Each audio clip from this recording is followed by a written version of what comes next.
κερασιές ανθίζουν στην Πέλα και δημιουργούν ένα μαγευτικό τοπίο. Είναι η πρώτη μας διοργάνωση, πρόσκληση για πεζοπορία και ποδηλασία δίπλα στον υγροβιότοπο της λίμνης Άγρα Νησίου Βρυτών και φυσικά μέσα στις ανθισμένες κερασιές της Πέλας. Είναι μια εκδήλωση τιμής σε όλους αυτούς τους ανθρώπους που αγωνίζονται να προσφέρουν.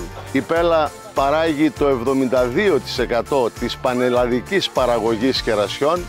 Είναι ένας τόπος ευλογημένος.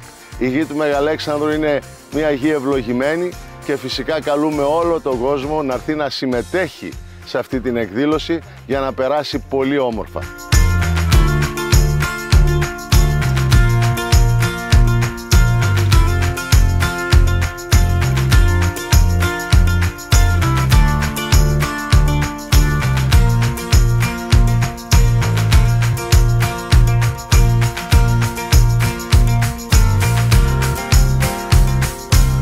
Είμαι βέβαιος ότι θα απολαύσετε και την ποδηλατάδα και την πεζοπορία και φυσικά είναι η αρχή.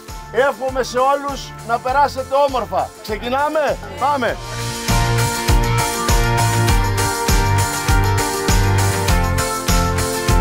Καλούμε όλους όσους δεν ήρθαν σήμερα να έρθουν του χρόνου πρώτα ο Θεός να συμμετέχουν σε αυτή τη διαδρομή. Είμαστε στις πηγές του Εδεσσέου, εδώ όπου αναπαράγονται οι κύκνοι, τους βλέπετε κιόλας. Η εκδήλωση αυτή θα καθιερωθεί, είναι στο χέρι και το δικό μας αλλά και όλων όσων συμμετέχουν, τους οποίους ευχαριστώ μέσα από την καρδιά μου.